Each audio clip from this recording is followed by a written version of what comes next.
Bom dia, irmãos. Estamos de volta aqui no nosso encontro da família. Que tenhamos uma manhã de domingo de muita paz, de muita luz. Uma manhã bastante proveitosa, que possamos aprender, refletir um pouco mais sobre o Evangelho, né, de nosso Senhor Jesus Cristo, tudo isso que Ele nos deixou, essas palavras tão importantes para a nossa evolução moral. Então, hoje nós vamos falar sobre a parábola da casa edificada sobre a rocha. E eu vou começar lendo Mateus, capítulo 7, versículo 24, que quem disse essas palavras foram Jesus. Portanto, quem ouve essas minhas palavras e as põe em prática é como o homem prudente que construiu sua casa sobre a rocha. Caiu a chuva, vieram as enxurradas, os ventos sopraram com força contra a casa, mas ela não caiu, porque fora construída sobre a rocha. Por outro lado, quem ouve essas minhas palavras e não as põe em prática é como o homem sem juízo, que construiu sua casa sobre a areia. Caiu a chuva, vieram as enxurradas, os ventos sopraram com força contra a casa e ela caiu. E a sua ruína foi completa.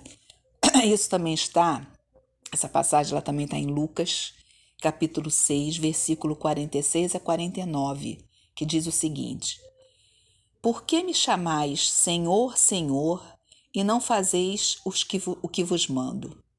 Todo aquele que vem a mim e ouve as minhas palavras e as pratica, eu vos mostrarei a quem é semelhante. É semelhante a um homem que, edificando uma casa, cavou, abriu profunda vala e lançou o alicerce sobre a rocha. E vindo a enchente, arrojou-se o rio contra aquela casa e não a pôde abalar, por ter sido bem construída. Mas o que ouve e não pratica é semelhante a um homem que edificou uma casa sobre a terra sem alicerces, e arrojando-se o rio contra ela, logo desabou. Aconteceu que foi grande a ruína daquela casa. Então é interessante verificar que o mestre ele destaca todos os discípulos, aquele que lhe ouve os ensinamentos e os pratica. Daí se conclui que os homens de fé não são aqueles apenas palavrosos e entusiastas, mas os que são portadores igualmente da atenção e da boa vontade perante as lições de Jesus, examinando-lhes o conteúdo espiritual para o trabalho de aplicação no esforço diário.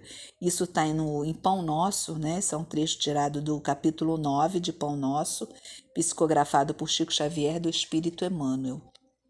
A pessoa que ouve e coloca em prática a mensagem cristã revela-se como sendo sábia, prudente, orientando-se pelo Evangelho. O espírito se coloca acima das coisas transitórias, comuns da vida no plano físico, porque segue o roteiro moral seguro de combate às imperfeições que ainda possui. Nisso se resume a edificação da casa sobre a rocha. Por que ele usa a casa? Que a nossa casa é o nosso espaço, lugar onde nos sentimos seguros e com liberdade, o aconchego junto dos entes queridos.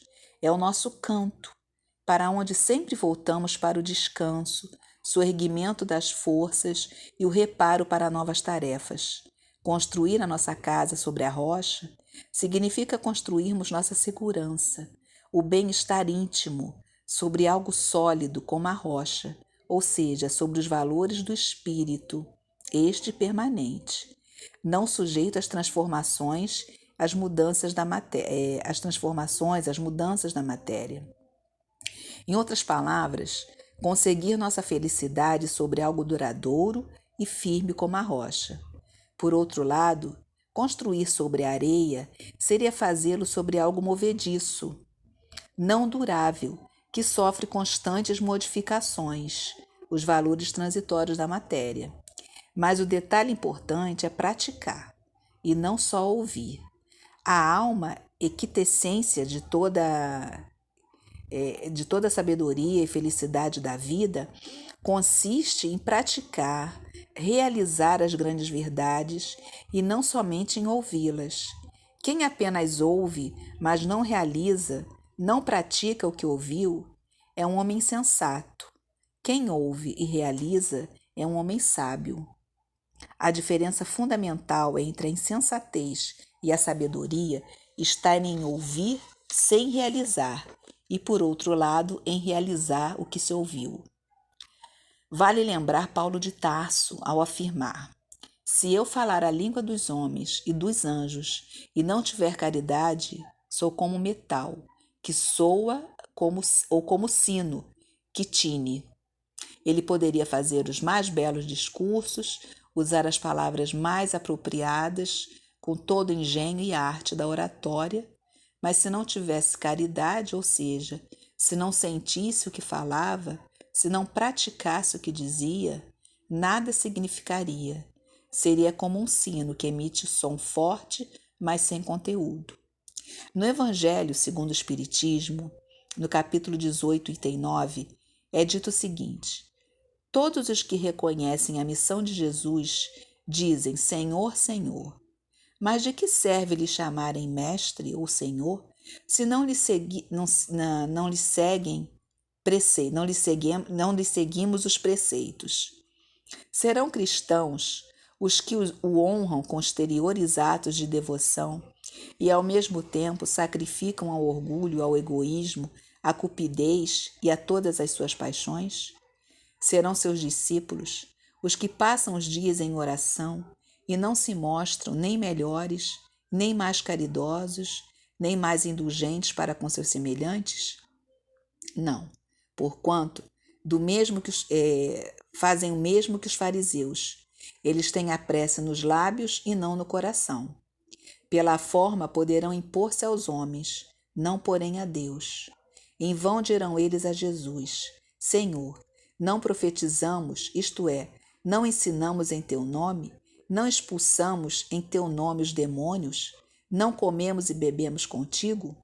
E ele lhes responderá: não sei quem sois. Afastai-vos de mim, vós que cometeis iniquidades. Vós que desmentis com os atos o que dizeis com os lábios, que caluniais o vosso próximo, que expoliais as viúvas e cometeis adultério. Afastai-vos de mim, vós, cujo coração destila ódio e fel, que derramais o sangue dos vossos irmãos em meu nome, que fazeis corram lágrimas em vez de secá-las. Para vós haverá prantos e ranger de dentes, porquanto o reino de Deus é para os que são brandos, humildes e caridosos.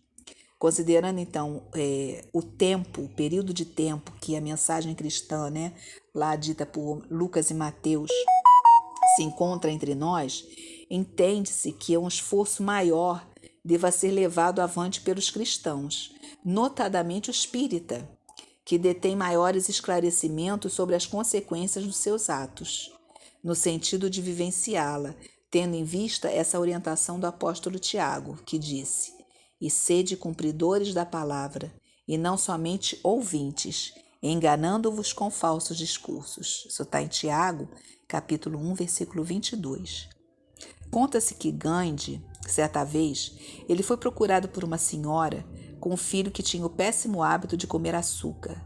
Aquela mãe tomou conhecimento do saber de Gandhi e de sua capacidade para ensinar e fazer com que as pessoas se transformassem para melhor.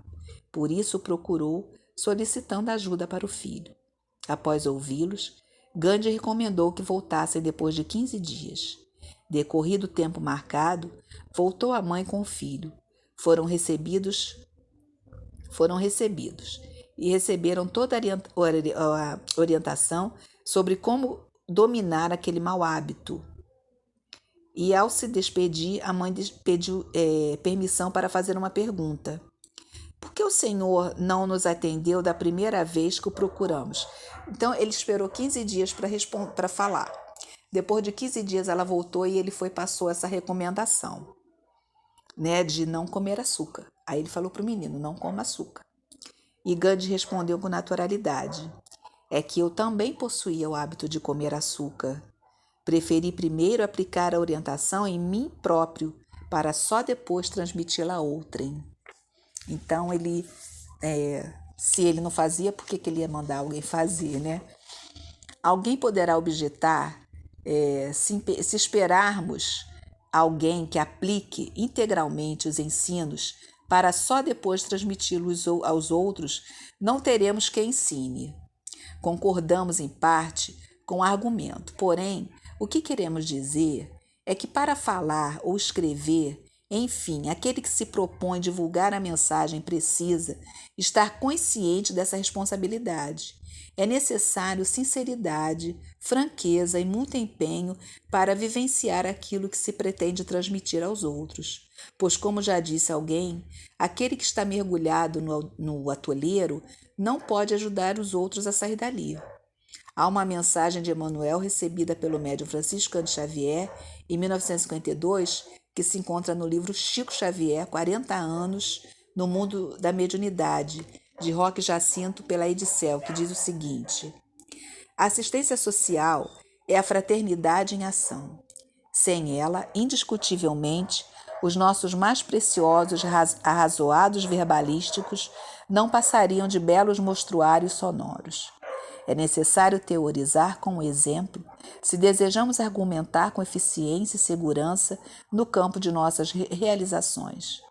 Se é verdade que as obras sem ideal são primorosas esculturas da arte humana, sem o calor da vida, a fé sem obras, segundo já nos assevera a palavra apostólica, há quase 2000 anos, não passa de um cadáver bem adornado. A escola, a maternidade, a creche, o hospital, o refúgio de esperança aos viajantes da amargura, o albergue, o posto de socorro, a visitação fraterna aos doentes e aos necessitados, a palestra amiga e confortadora, a casa de desobsessão, o auxílio de emergência aos companheiros de angústia, o amparo aos irmãos presidiários, a cooperação metódica nos centros especializados de tratamento, quais sejam os sanatórios, os hospitais e os leprosários, a contribuição desinteressada, enfim, a dor de todos os matizes e de todas as procedências, desafiam a nossa capacidade de imaginar, organizar e fazer, a fim de que possamos monumentalizar a nossa doutrina de amor e luz no mundo vivo dos corações. Trabalhemos auxiliando-nos uns aos outros. Somos associados de uma só empresa de redenção, usando o sentimento, o raciocínio, as mãos, a palavra, a tribuna, a imprensa e o livro para o mesmo glorioso desiderato. Conscientes, pois, de nossas responsabilidades, marchemos para adiante, sob a inspiração do Cristo nosso Senhor e Mestre, entrelaçando braços e corações na mesma vibração de otimismo e esperança, serviço e sublimação. Hoje é o nosso dia, agora é o nosso momento. A luta é a nossa oportunidade. Ajudar é a honra que nos compete. Sigamos assim, destemerosos e firmes na certeza de que o Senhor permanece conosco e indubitavelmente alcançaremos amanhã a alegria e a paz do mundo melhor. Essa página maravilhosa que nos faz sérias advertências, sem a fraternidade em ação, os nossos mais preciosos arrazoados verbalísticos não passam, então, de belos mostruários sonoros. E é necessário teorizar com o exemplo se desejamos argumentar com eficiência e segurança no campo de nossas realizações. Isso está no jornal Verdade e Luz, escrito por José Argemiro da Silveira, esse artigo. Então, irmãos, o que essa parábola quer dizer? Que não nos basta ouvir, precisamos praticar. Porque quando a gente só ouve, mas não pratica, não segue o exemplo do mestre, isso tudo se torna a casa sobre a areia. Pode desmoronar a qualquer momento. Por quê? Porque você não está praticando, você não está exercendo os ensinamentos do mestre. É como, e principalmente nós espíritas, nós somos muito cobrados desse exemplo que nós temos que dar. Imagine nós lá no centro falando tudo isso, pregando o evangelho, esses ensinamentos do mestre, aí a gente está dentro do ônibus, leva uma pisada, a pessoa pede desculpa, a gente xinga, a gente fala com grosseria, aí tem uma pessoa que vai no centro e observa, vai falar o quê? poxa, mas lá ele prega tanta coisa bonita e aqui ele age com essa arrogância toda. Então é isso que a gente tem que fazer, a gente tem que praticar, a gente tem que exemplificar, porque nós somos observados o tempo todo e não apenas pela observação, mas porque isso nos trará a verdadeira evolução moral. Só obteremos a evolução moral, só seremos rocha quando praticarmos os verdadeiros ensinamentos do Mestre. E é essa a diferença daquele insensato que ouve, mas não pratica, e do sábio que ouve e pratica, tá? Então, vocês vão ficar com um vídeo breve, tá? Só para nos harmonizar um pouco mais dentro do estudo da manhã e que vocês tenham um excelente domingo, né? Porque o domingo está só começando, um excelente domingo e uma semana de muita paz e muita luz. Fiquem com Deus. Uma boa manhã para todos.